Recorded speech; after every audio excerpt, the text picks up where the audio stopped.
Well, thank you for being you, and thank you for joining, my dear Grill fam. And thank you, Jake, for inspiring me to revive this series once again. I think perhaps that personally and globally, we're all maybe on a better psychological path. I know that a couple years ago when I did the last episode of the 2-episode season 2, that was a rather bittersweet one, but for good reason.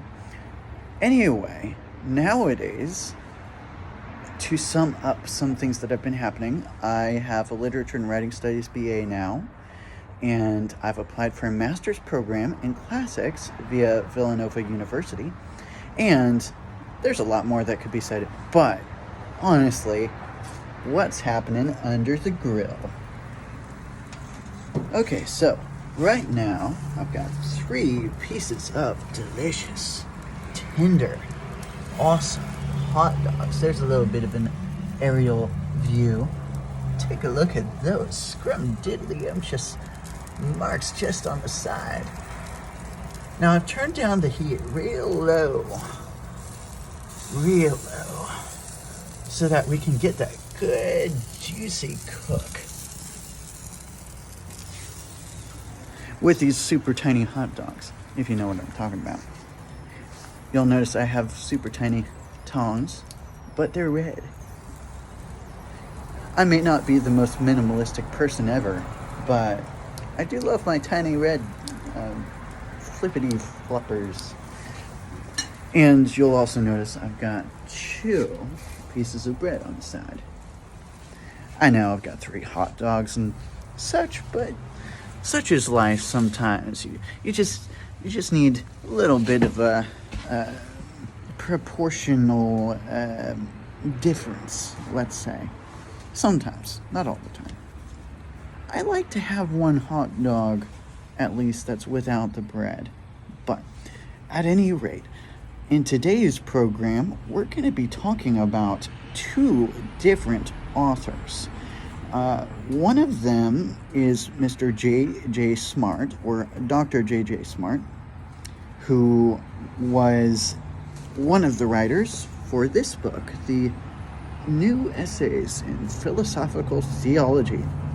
Now, these were written roughly around 1955, so maybe they're not so new, but I mean, compared to like a billion years ago, these are pretty new. So, I'm going to read a little bit of what he had to say in an essay. Now, he was, I think, a doctor of philosophy, very smart guy. His brother, I did a little bit of reading. His brother was a professor of theology, but Mr. J.J. Smart was, I think in his words, a rather reluctant atheist. Much in the same way that Dr. C.S. Lewis was a most reluctant theist.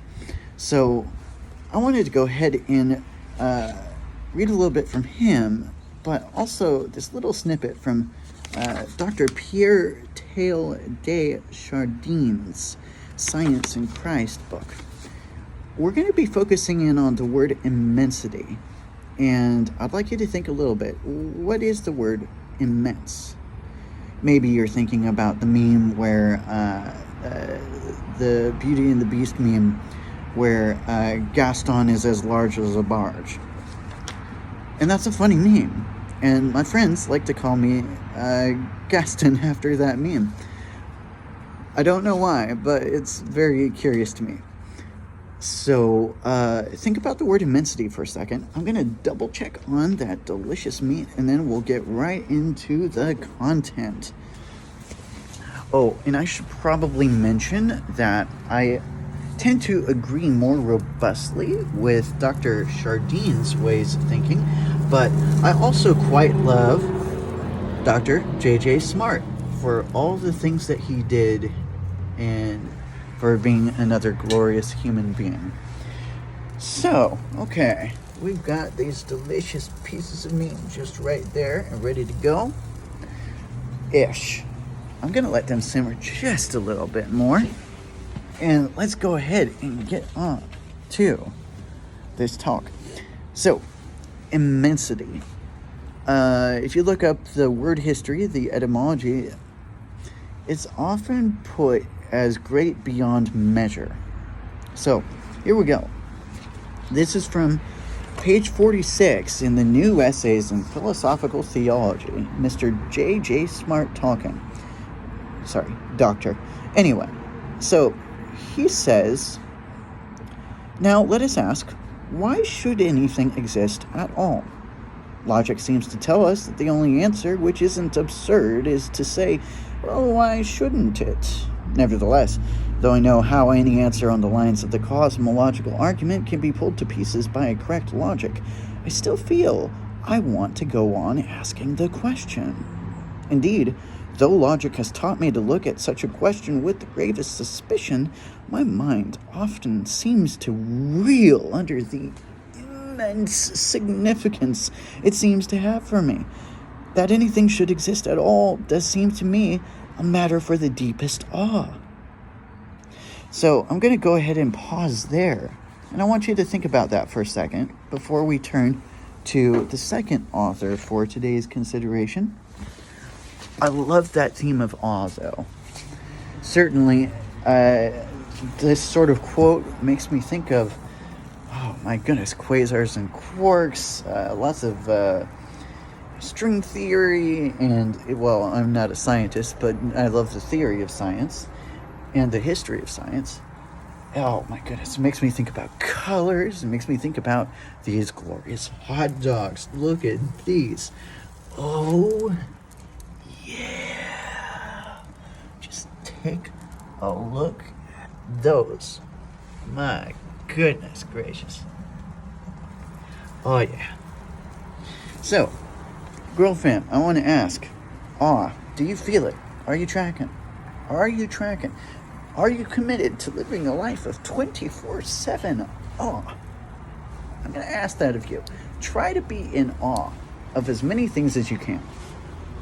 As many people as you can. Okay, so I know we're coming close on 10 minutes here, and I wanted to keep this under 10 minutes, so I'm really on the line. Let's go ahead and read this little bit from around 1921. It says right here, actually, ish, on the bottom. It might look reversed for you, though. Lecture given in Paris, 27th February 1921. Dr. Pierre Teilhard de Chardin speaking. I've always thought that it would be nice to start, well, not that I would drink them, but a philosophical branch of wines. And instead of Chardonnay, do Chardin, eh? Anyway, so Dr. Chardin says, personally, I'm convinced that there is no more substantial nourishment for the religious life than contact with scientific realities, if they are properly understood. The man who habitually lives in the society of the elements of this world, who personally experiences the overwhelming immensity of things and their wretched disassociation, that man, I am certain, becomes more acutely conscious than anyone of the tremendous need for unity that continually drives the universe further ahead, and of the fantastic future that awaits it.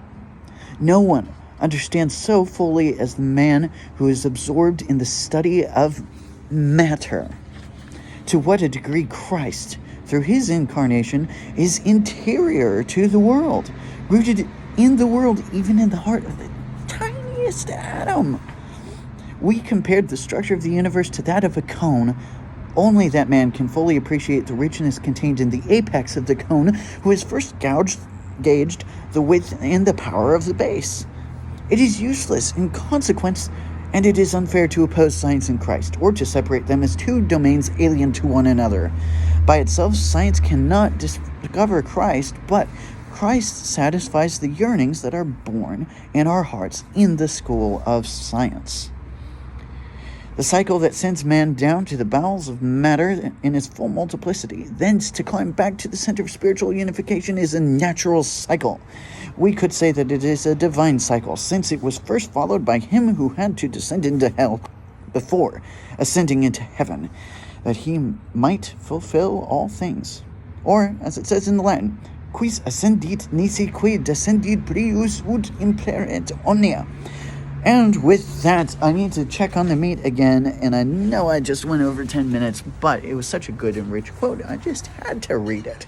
So, here we go. Let's go ahead and appreciate these quotes, and please let me know what you think about this grill and these delicious hot dogs and the quotes that I read for you.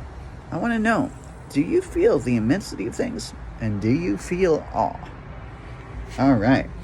Let's go ahead and take these precious beauties off of the grill, and that way I can eat on these quotes and on this dank meat. Hashtag dank memes. Anyway, my mind is so ADHD. Thank you for being you. Thank you for joining. And as always, dear girl fam, may the force of God be with you, and may the odds be ever in your favor. Check you later.